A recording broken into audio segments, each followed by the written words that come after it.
Hello and welcome to our Hawk Talk. Today we're talking about everything you need to know in regards to the military. So I'm Erin Graff, I'm the manager of First Student Involvement, and today our special guest is one of our own employees, Jesus Molina. He is our Veterans Coordinator, and he also works to support multicultural initiatives for our students. So Jesus, thank you for joining us. Oh, thank you for inviting me and being on the show. So first and foremost, share it with us. Tell us your own experience in working for the military. For me, my own personal military service, I enlisted straight out of high school. So I was actually 17 when I signed my military contract. My mom had to sign almost kind of like a permission slip for me to enlist. And then as soon as I completed my senior year in high school, I went to boot camp. So I served in the Marines. And so with the Marines, we have two locations where we can go to boot camp, depending on your geographic location in the country. And so for most people in Illinois, we go to San Diego and do our boot camp there. For anyone more on the East Coast or I guess east of the Mississippi, they'll go to Parris Island, which is in South Carolina, as well as all of our women Marines that enlist. They'll also go to Parris Island as well. Wonderful. So for those of us civilians who might not be very familiar with the military, can you explain kind of the different branches that exist within the military and kind of what those different areas serve? Yeah, so officially there's 5 branches. So we have the Army, Marines, Navy, Air Force, and Coast Guard. The Coast Guard can be a little, depending on if there's a war conflict or if we're in a time of war, they'll fall under like a military branch. Other than that, if they're during peacetime, they fall under a different category. But officially, we have 5 branches. So each branch has a different role and responsibility. With the Army, they're the largest branch that we have, and they kind of do a lot of the, if you think of it in a time of war, they'll be the large occupying force. The Navy, they're more, the naval support.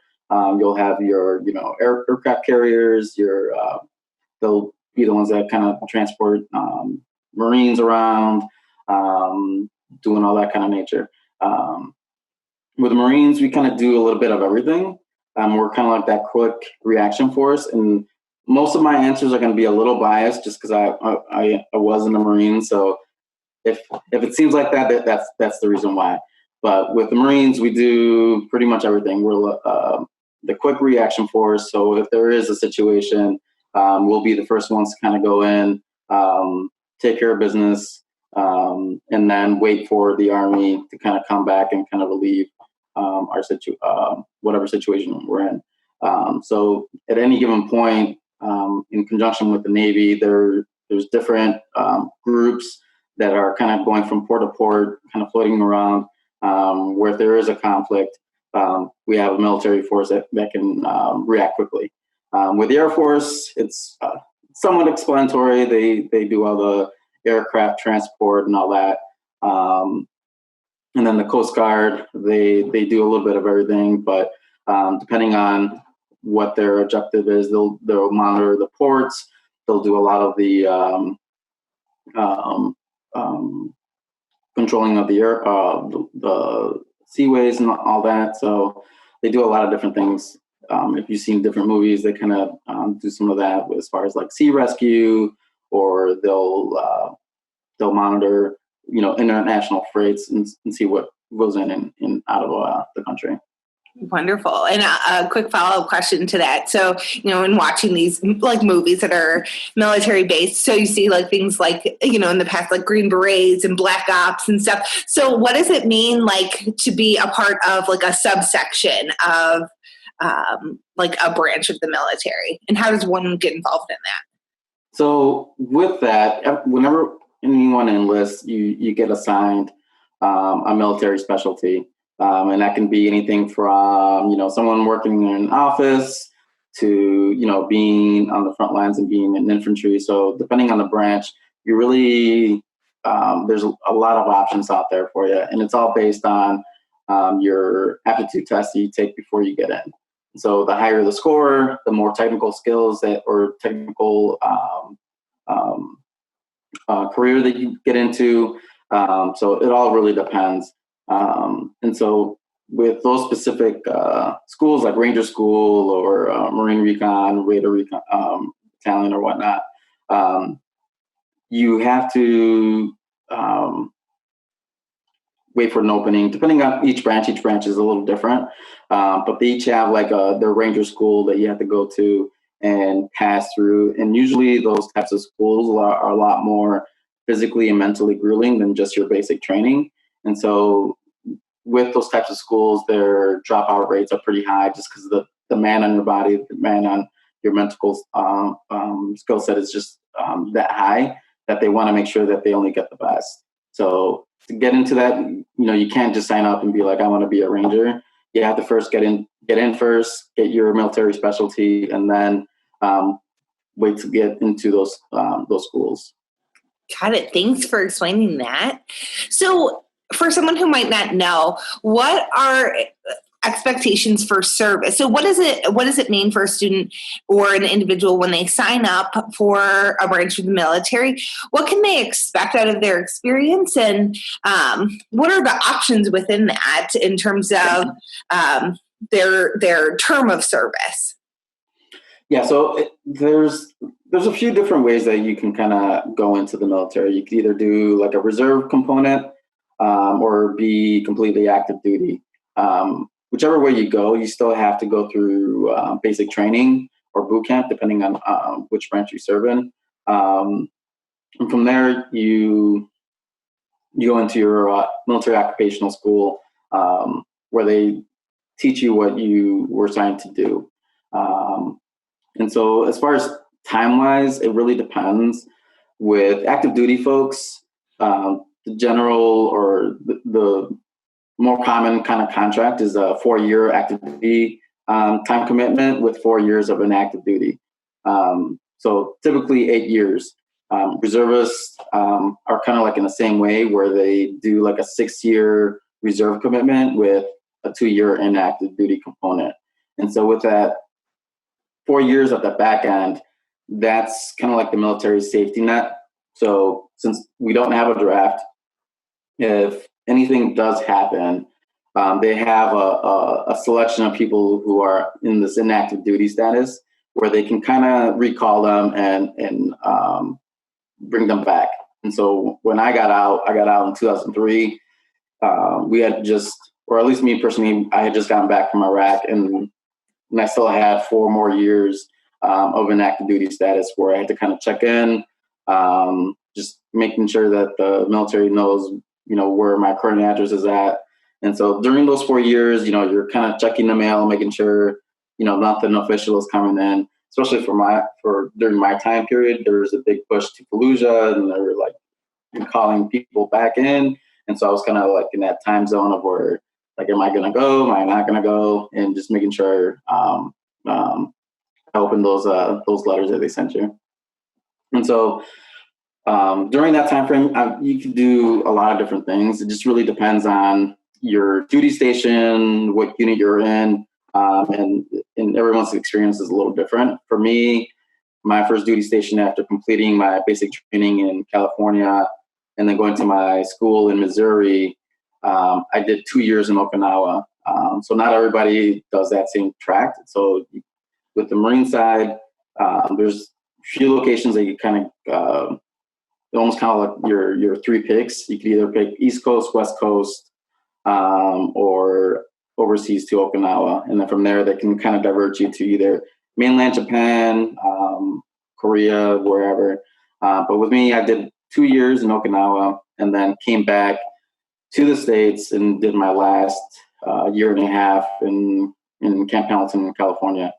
From there, with me, I have the different perspective of being in for my first 2.5, 3 years as like a peacekeeping garrison kind of time frame. So all we really did was just maintain our equipment, train, and just repeat, right? Once Operation Iraqi Freedom was like in the force, in the mindset, that's when we started, training to get prepared for that, getting our gear prepared, and then went on and did a OIF 1, Operation Iraqi Freedom 1. And so not everybody in the military serves in war or serves in a combat area. And so I think that's always kind of like a misconception that every veteran is like a war veteran, or they served in combat or saw in combat or fired the weapon. And so for folks that are not familiar with veterans or military service, you always want to kind of stay away from those kind of questions, because you never know what the person's experiences was. And so you never know if they did go to combat and it was traumatic, they lost their buddies, or if it's someone that didn't go, and so now they feel like their service is diminished because they didn't go to combat. So you always want to kind of stay away from those questions. That's good advice. Yeah, thank you. And so once you're done with your enlistment, as you become a veteran, there's a lot of different benefits that you kind of receive depending on your kind of experience within the military. So if you got hurt, injured, you're eligible for health benefits through the Veterans Administration, or the VA for short.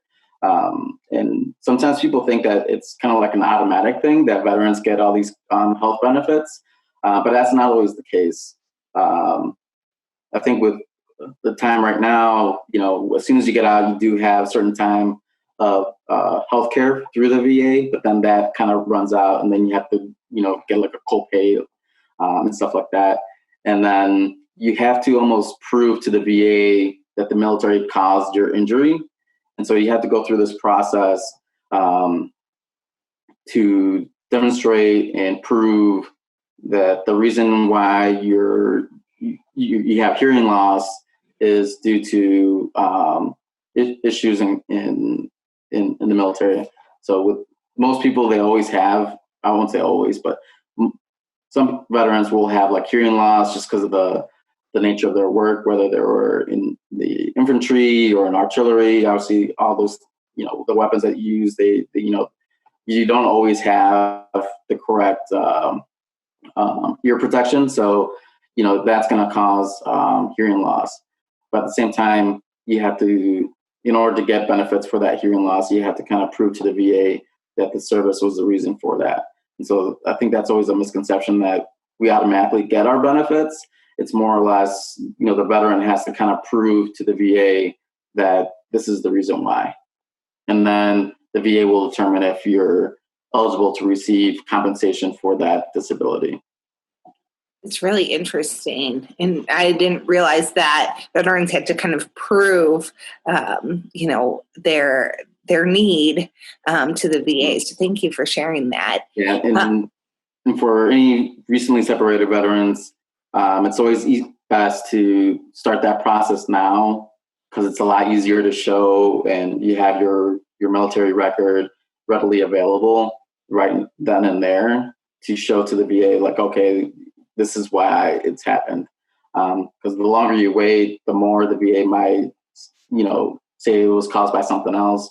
And so it's always best for any recently separated veterans to start the process right away, and to use a veteran service organization to help them through that process. You don't want to do it by yourself, because you have people and organizations that's their primary job, is to help you get your benefits. So you never want to do it on your own. Well, while we're on the topic of benefits, what benefits, as it relates to higher education, do veterans have in terms of ways to help them pay for college? Yeah, and again, it all depends on your military kind of contract and experience, and even time frame. So, like I mentioned, with me, I entered my military service in '99 and got out in 2003.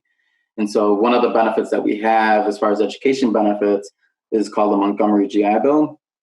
which would give you a stipend to pay for any sort of cost, whether books, tuition, gas, food, whatever. The money was sent to the student. In 2009, I believe, they passed the post 9/11 GI Bill, and so anybody that served after 2001 is now eligible to receive this benefit, which is a lot better than just receiving just a monthly stipend, because now it covers tuition and fees. And if you attend a public institution like Harper College, they'll pay for your complete tuition and fees, as well as any other state school in the country, regardless if you are in resident or not. So that's a great benefit. It also gives you a book stipend up to a certain amount, and it gives you a housing allowance while you're in school. So that's a lot better than what the folks that got out before 2001 received. And even this GI Bill has been changing since 1946 when it first was introduced. And so with people that are on active duty or in the reserves, they have a separate benefit while they're serving in a reserve or guard status. For me personally, that's the least benefit that pays out for students, because it only gives you a small stipend while you're in school. And knowing the cost of books, it might not even cover that, right? But if you're on active duty or in the reserves and you are activated, meaning that your unit's going to get deployed to Afghanistan or Iraq, because we still have units getting deployed now. Once you get back and complete your enlistment, then you'll be eligible for that post 9/11 GI Bill. And with the post 9/11 GI Bill, it's also available for children and spouses of veterans. The only thing is that the service member has to transfer that benefit to them while they're on active duty. Once they get out, they won't be able to transfer it over. So they want to make sure that they transfer that out before they leave the military. And even with children and spouses of veterans, they also receive what's called the Dependent Education Assistance Benefit, or Chapter 35, because the VA calls each benefit by a chapter in the VA code or whatnot. So Chapter 35 is specifically for spouses and children. And this benefit is eligible for veterans who are 100% service connected. And so when I was mentioning earlier with the VA disability, they rate you based on what's kind of wrong with you. And so 0 is the least amount, meaning they don't really give you anything. It's just like, okay, there might be something wrong, but not to an extreme point. And then it's like 10%, and they just go up in increments of 10, 20, 30, all the way to 100%. And the way the VA calculates that is even harder than calculus, and I'm bad at math, but they don't just add, because like hearing loss might be 10%, bad ankles might be 20%, and then let's say you have arthritis in your elbow for 60%, they'll calculate it and make it 30% altogether. So it's not 10, 20, 30, and then you get whatever. So it's a weird calculation, but for those that are 100% service connected, their spouses and children are now eligible to receive that benefit, which is just like a monthly stipend. And I believe it's also eligible if the veteran was deceased. So they'll be eligible for that. With the state of Illinois, they also provide state benefits for veterans and military connected students, as well as those in the Guard. And so they provide the Illinois Veterans Grant, which covers tuition and some fees at Illinois Public School and community college. They have the MIA POW Scholarship Grant, which is for children and spouses of veterans who are either 100% service connected or the veteran died due to their disability. And so they have to provide all the documentation for that. And then there's also the Illinois National Guard Grant, that if you're serving in the Guard in Illinois, they'll cover tuition at any public school in Illinois. And so those are some of the benefits. I know I kind of ran through them all completely, but the VA has all the information for that. People want to go to va.gov. They've streamlined their website a little bit better for veterans to kind of see all the different information to include their, health benefits, education, and so it's all kind of included in one. Where before it used to be kind of separated everywhere. So, just wondering, so what are some ways to support someone who's in the military or is a veteran if you're a civilian? So what are kind of best practices in supporting individuals who are serving our country or have served our country and to show our respect and appreciation? I think for me personally, it's just treating me like anyone else. I know there's sometimes that, people see movies and they're like, hey, did you do that? Or did you shoot anyone? Did you kill anyone? Those are definitely questions you don't want to ask people. You kind of want to let the veteran themselves kind of disclose that information. You can always, ask questions as far as, what they did in the military, where they were stationed at. Those are kind of some safe kind of questions to ask. That allows the veteran to kind of talk a little bit more about their situation or their experience. And if the veteran feels comfortable, then they can disclose any other information. But I think that's one thing that anyone can kind of do. The other thing, if a veteran is trusting you with information or is opening up to you, just to make sure that you're listening. You always want to follow through with what you say. And the good thing about if someone is experiencing issues with like suicide or post-traumatic stress, it's always good to kind of direct them or know the suicide hotline. And it's the same hotline for the whole country. So even if it's just a general student that is having kind of like some tough times, the phone number is the same. So it's always kind of just best practice to kind of just memorize that number. And then if you press 1, it's for veteran. And so the number is not just for veterans. You can also call as a friend or a concerned family member, and then the person on the other end can kind of help you, guide you through the situation, and give you resources that are local in your area. So don't think that number is just specifically for veterans. The VA also has a great website that if you are kind of like a supporter, if you want to help someone, or you just want to know a little bit more, the VA has this website where it kind of gives you different videos of different situations that you might be in as a family member or a friend, if a veteran is having a tough time. And so it kind of gives you some scenarios and situations as well as resources that are local to your area. And the other thing, like I said, just treat them normally. Don't assume their veteran status, especially with our women veterans. It seems like their services always come into question, especially when they're going to get going to the VA to get their benefits, or even going to like a VFW hall or a Legion. Sometimes, veterans will assume that they are a spouse of a veteran instead of saying like, okay, she's a veteran, So you want to make sure that you don't assume anyone's veteran status, because every veteran looks different, right? It's not everything like you see in the TV. And so we're not all, have beards, we might have tattoos, but we don't all fit the same kind of description. The other thing, and this is just more for like the Marine side, don't call Marine soldiers and soldiers Marines. We're a little sensitive about that.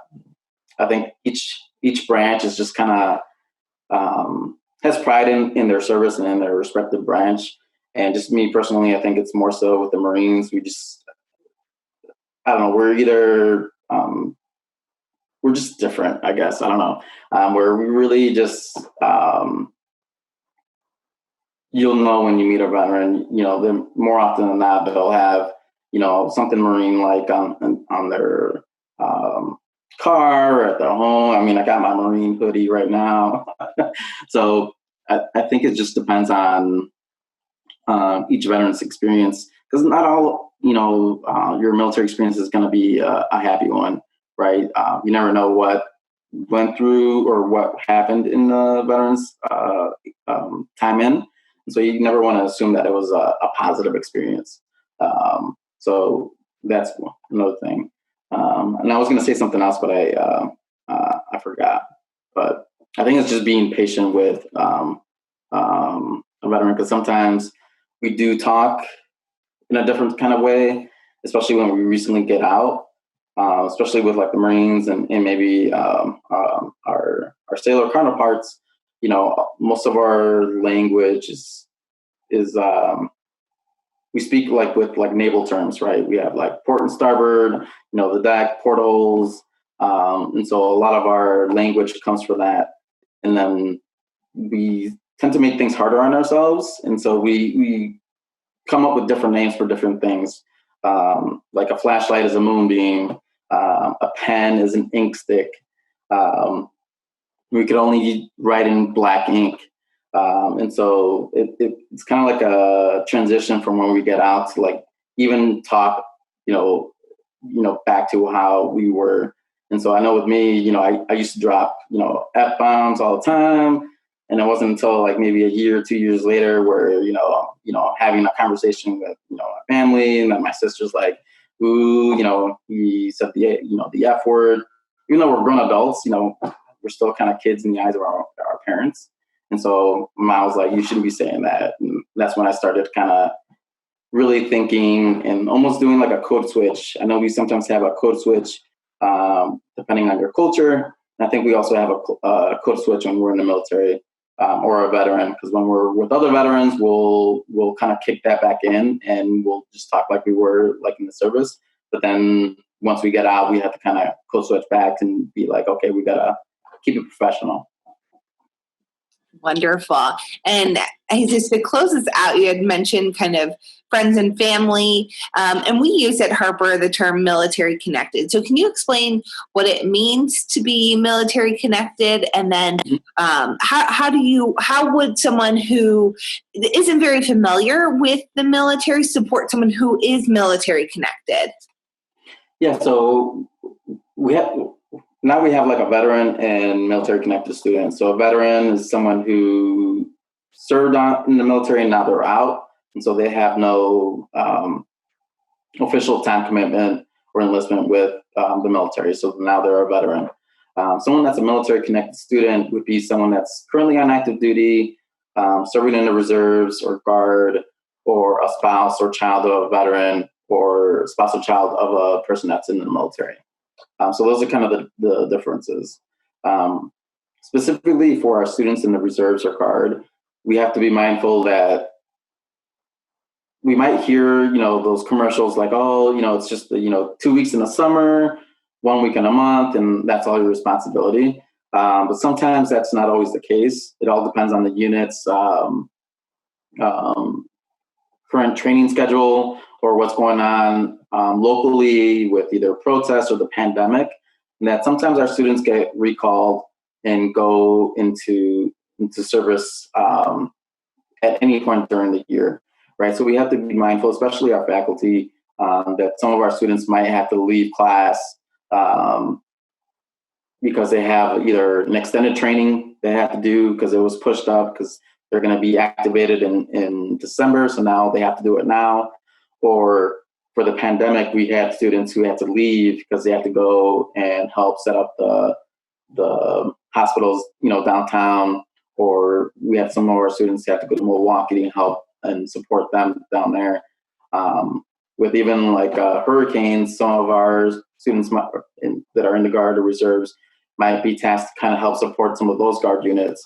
And so we have to be able to, be flexible in the responsibilities that we have our students. So they might not have access to, computers. So we have to be mindful of that and be understanding of that. But also, making sure that the student lets the faculty member know, like, I'm leaving, here are my orders. Like, how can I make sure I don't miss any assignments, or how can I make the assignments? So it's kind of like a two-way communication. So you can't, support one another if you're not doing that. With our spouses and children of our military connected students, especially at the college level, we have to understand that some of our, especially speaking on the children's side, once they get to college, this is more of their stable school that they've been in probably throughout their whole life. On an average, from what a conference that I attended to, on average, a child of a veteran probably moved or attended 13 to 14 different schools by the time they were in kindergarten through the end of high school. And so we have to be mindful that, they might need additional support as far as academics goes, just because they have moved around, several different schools, even several different countries. And so they have to learn to kind of navigate all that information. So making sure that we are mindful of that. And as far as spouses, same situation. Just because they didn't serve didn't mean that they didn't sacrifice as well. For me, I didn't have, I wasn't married when I was in. And so, like, I couldn't imagine how a spouse would have to take the responsibility of the entire household, making sure that they're, the children are going to school, going to grocery shopping and doing all that, but also, having that mindset of, like, my husband's in the Middle East on a deployment and wondering if they're going to come home or not. That definitely plays a huge impact on you mentally. And so sometimes our wives and husbands, because, female can be serving in the military conflict now too. We have to be mindful that, they might need additional support and resources for that. And it's just being on campus, you just need to know, you should know all the different resources that are available for students, not only like the counseling service and all your academic standards information, but also making sure, knowing if you're either at Harper or any other institution, like, do we have a veteran center? Do we have any sort of support groups? What are some local resources that are available for families and all of our military connected students and veterans? Wonderful. Well, Jesus, thank you so much for your service to our country and for your time today. We know that you work to support our veteran students and our military connected students at Harper every single day. And we're so grateful. And tomorrow is Veterans Day. So we have a special program that we'll be posting here on Instagram, and you can find it on YouTube as well. But we just want to say thank you so much for informing us about the things that we should know as it relates to the military, our veterans, and our military connected individuals. And to all of you out there, we hope you join us in celebrating our veterans and thanking them for their service. And we hope you have a great day.